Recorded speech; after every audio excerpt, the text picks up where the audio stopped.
You know about those 24-hour lo-fi music videos which are always live? You've probably seen them before, even if you never clicked on it. They usually have an animated drawing that loops, playing lo-fi music that is meant to help you focus. I had been using these channels for a long time because silence always distracted me.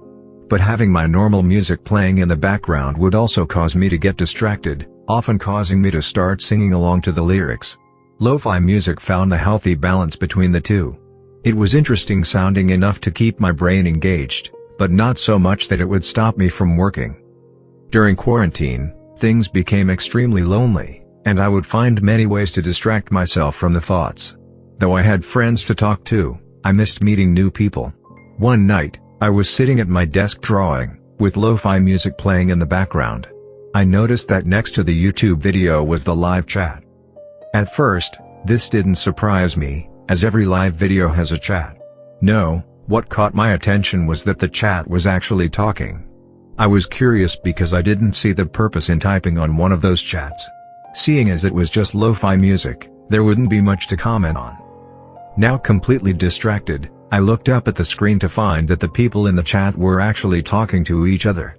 Intrigued by this, I began to read some of the comments. I felt a little awkward reading their chats, and it felt as though I was intruding on something I wasn't supposed to see. For a while, I just watched people talk. There never really seemed to be a moment where I could jump in and talk.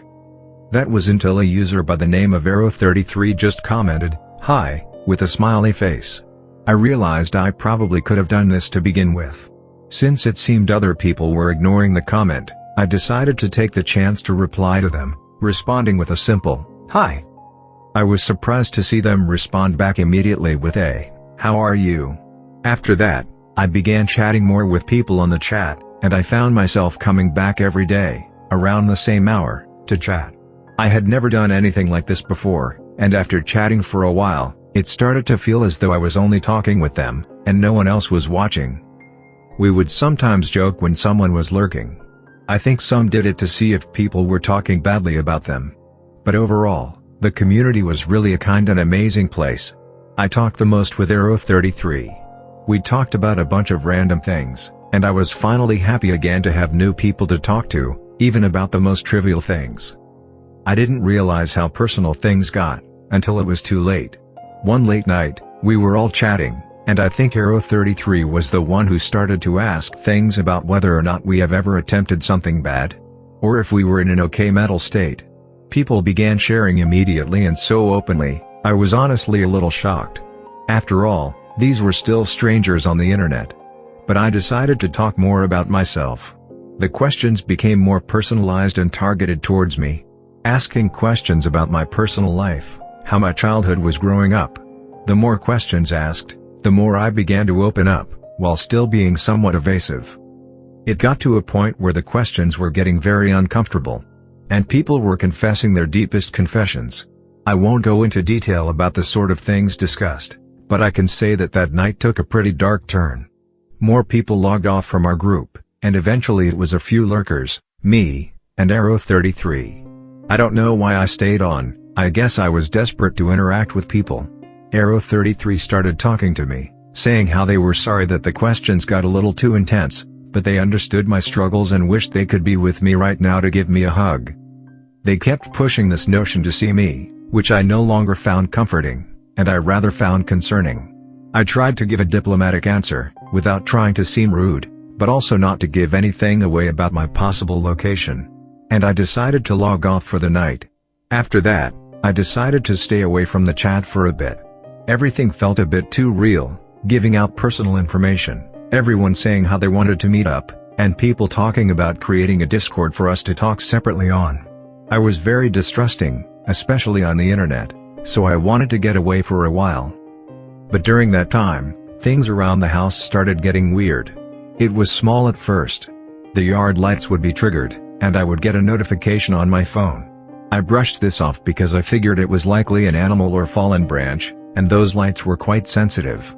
But then I started seeing them around my house. They were just small letters and numbers carved in the fence around my home. They were quite tiny, and the only reason I noticed them was the fact that I was gardening and happened to be sitting at eye level with one of them. It was the letter E. I kind of brushed this off, thinking that it may have just been the cracks in the wood, or that the previous owner may have had a kid who happened to scratch some letters into the fence. I found more and more, 2-letter R's, A, 3, O, I, H, 3 more E's, and a 5. It seems so bizarre, but I think the more I found, the more I was convinced that it was the previous owner's kid who had done it. I continued on the rest of the week, hearing strange sounds outside my garden. I thought they were pests. I had a bit of a problem, but I had grown more concerned because I heard them crawling around the roof or in the attic. So I decided I would call up pest control in the morning. In the meantime, I decided to rejoin in on the lo-fi chat, forgetting everything that had happened during the week. To my surprise, everyone was already on. This was rare to see, usually 1 or 2 were missing or, at the very least, not saying anything, but they were all on. I decided to do a bit of work and write out a couple of emails, while listening to the music before joining the lo-fi chat. As I was writing the emails, I had this growing urge to just email the previous owner, asking if their kids ever drew or scratched the fences. I knew it probably seemed like an odd question to ask them, but I was curious. I sent the email, thinking nothing of it.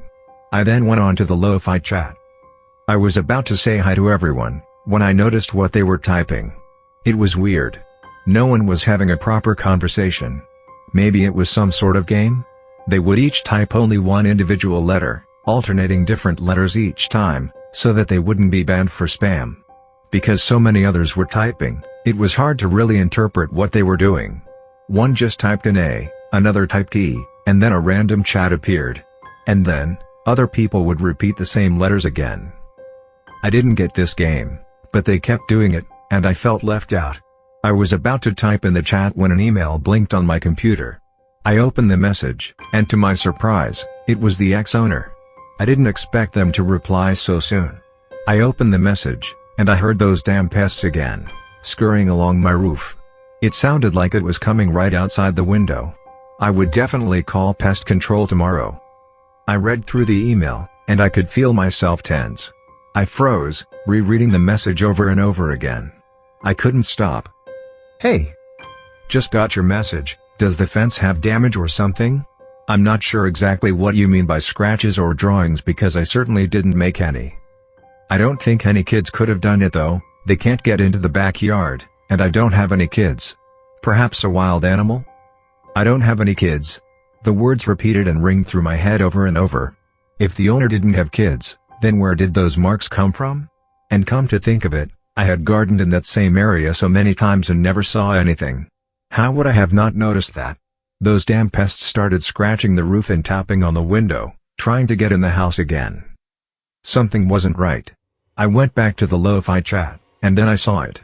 The message they had all been typing out, A, E, R, O, 3, 3, I, S, H, E, R, E. Everything about that message clicked. The letters.